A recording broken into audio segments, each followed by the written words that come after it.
Start off with Kevin Allen, Detroit Hockey Now. Hi, Jeff. Hi, Kevin. I want to ask you a little bit about Ron. Obviously, when he came last season, you guys already had some injuries, and the team was kind of in a bit of a flux. And yet he came in and played well. But this is now he's starting off the season with the whole group. And at Washington, he had a different role than he'll have with your team. Like there wasn't a lot of pressure on him to score like there would be Ovechkin here. He's going to be one of the guys. Do you talk to him about that opportunity, or is that just something you just let him sort out on his own? Well, I would say when he came to us last year, and then coming back into this season, obviously he's got here late, so we haven't had a chance to meet in person yet. I did talk to him quick this morning, but what I did talk to him about a season ago when he got traded to us is, there's real opportunity, and with that comes responsibility, and we can't afford for him to be a passenger who does it right some nights and some nights doesn't, and somebody else carries the mail. We need him to be a driver, one of our drivers as a hockey team. And so, again, I think that's a great opportunity, but it's comes with tons of responsibility. Your everyday work ethic, your everyday approach, all those types of things. So, and he seemed to be excited about embracing that opportunity. And also, through the years, I've talked to coaches about line combinations, and everybody kind of approached it differently. In the off season, did you go through 100 different line combinations? Did you have rookies that may or may not make the team? Did you have an envelope full of things, or are you a guy that just kind of waits and sees and gets a feel as he watches them on the ice? Yeah, probably both, to be honest with you, Kevin. Like, you spend some downtime in the summer, putting lines on, and you're trying to plan, and I certainly got input from a number of people, what their opinions were. People in our management group, people on our coaching staff, and you kind of come up with a plan. I think in some cases, you have a good pair, and you want to keep that pair together. I talked a little bit about it with Larkin and Burt. I'd like to play Larkin and Burt together as much as possible this year, and then find them the right winger. And I don't know, the correct winger, I should say, not the right winger. And I'm not sure who that is yet. Obviously Zadina's been in that spot. We've worked a little bit with the line with Rass and Vladdy and in Adam Ernie with the hopes that potentially they can be a momentum line, a checking line.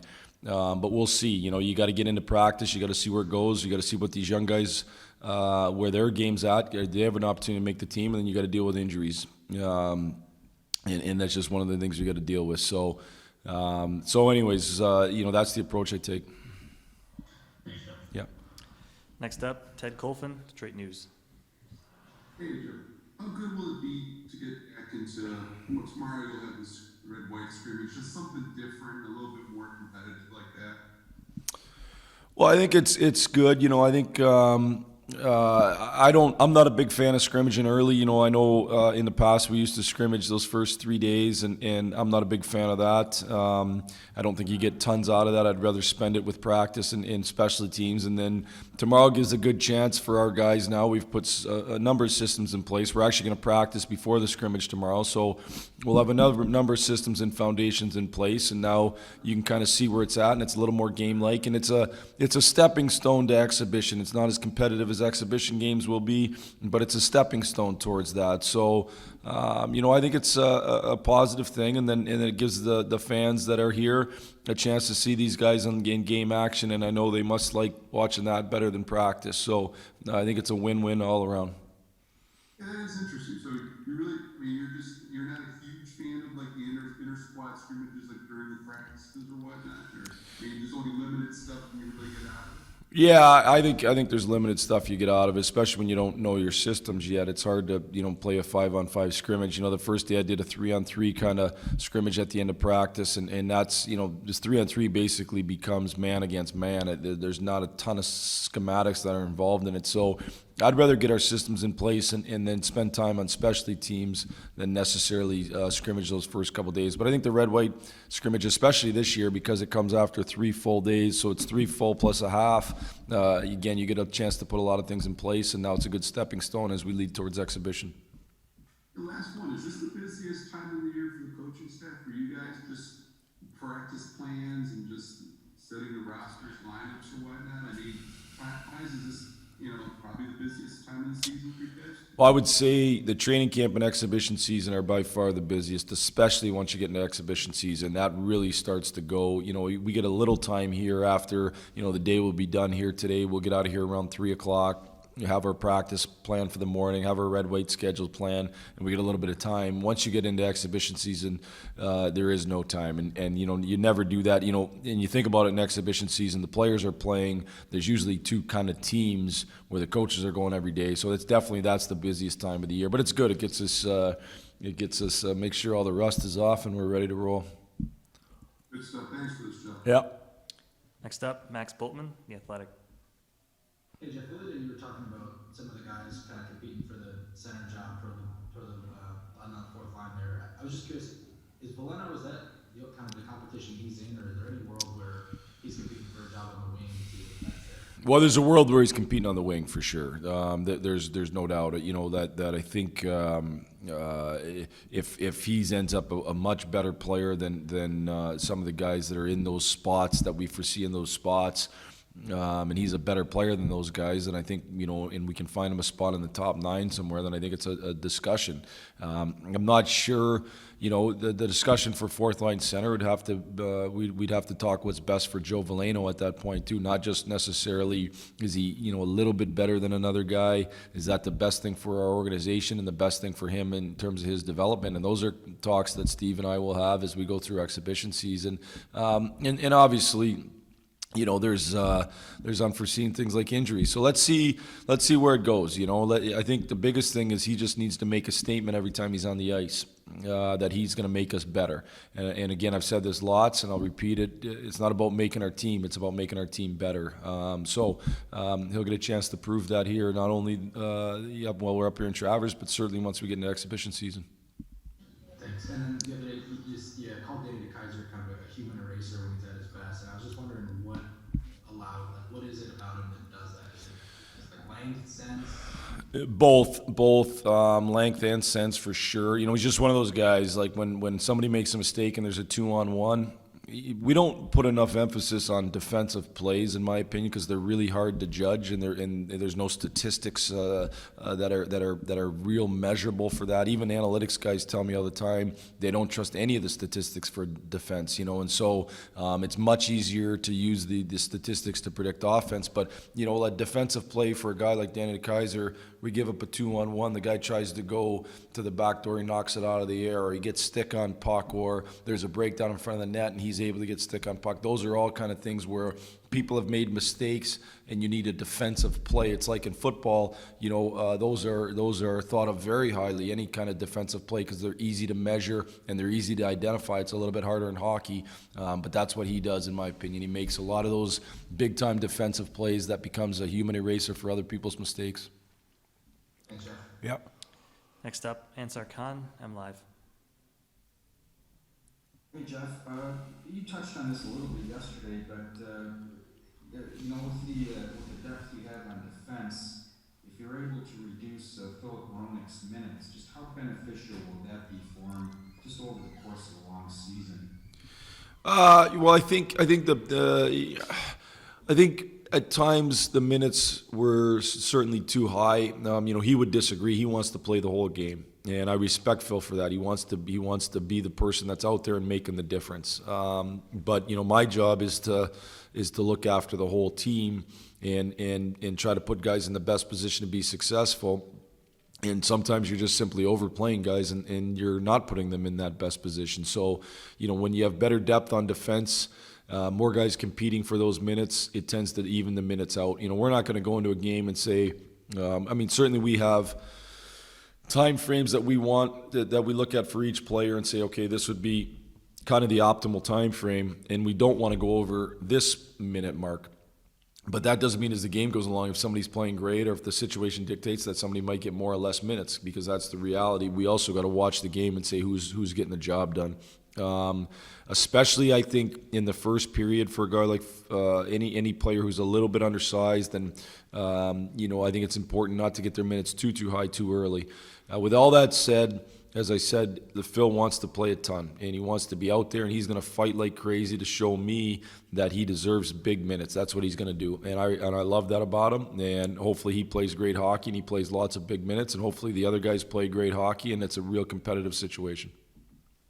What areas of growth are you looking from him? Phil and I've talked about it. I think in the end, one of the important things that all our players need to do is we need to learn the balance of when to make a play and when to live another day, and it's just something that's real important with the puck. Recognizing sometimes when you want to win so bad, you force things, and the reality is when you force it, usually bad things happen in life. So you got to look and see if there are opportunities to make plays, let's do it. If there's opportunities to live another day, let's do it. But just the overall growth of his game, I think, is critical. Thanks, Jeff. Yep.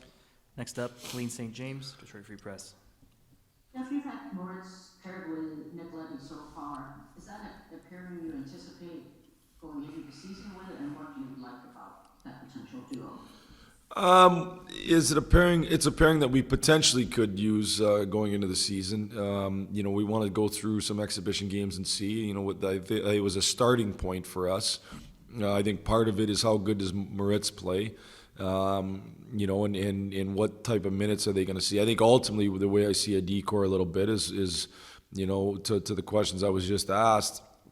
I don't think we necessarily need to have one pair that goes out against the other team's best every single shift. I think we can share those responsibilities, and Moritz and Leds can do that. You got a really good skater in Leddy. You got a real big guy in Moritz. Both have the opportunity to jump up the play, but I think having that veteran presence, we felt like it could be a real good match, and they could see some significant minutes together. So we'll see how they continue to go. You had Moritz running a power play today, and he came yesterday. What have you, just early thoughts of him on your special teams? Too hard to say, probably. It's not real live action yet. There's some walkthrough involved in it. We got a number of guys that we're trying out for different spots, and we want to get them ready for the red-white game and exhibition games where they're in those spots to kill and to be on the power play. I foresee Moritz in the long term being both of those things, a penalty killer and a power play guy, which is what makes him, in my opinion, has a chance to make him pretty valuable. There's probably not a situation where, in the future that he wouldn't be utilized. And so that's a great thing. Now, when's the future? Is it game 1? Is it game 61? Is it next year? We'll see. But certainly I think he can be a guy who can do both those things. Yesterday he said he's concerned about playing well defensively, and then the offense will come automatically. I imagine something like that has to make your heart sink into that from a young player. Yeah, one of the challenges on a lot of young players coming into the league is that they're very good offensively, but they don't know how to produce offense while still playing good defense. And those are the guys that end up, spending a long time in the minors, or you don't win enough games with. Ultimately, this game's about efficiency. It's creating as much as you can without giving up very much, and it is hard if you give up a lot to create more than that. And especially as a defenseman, he understands what winning hockey's about.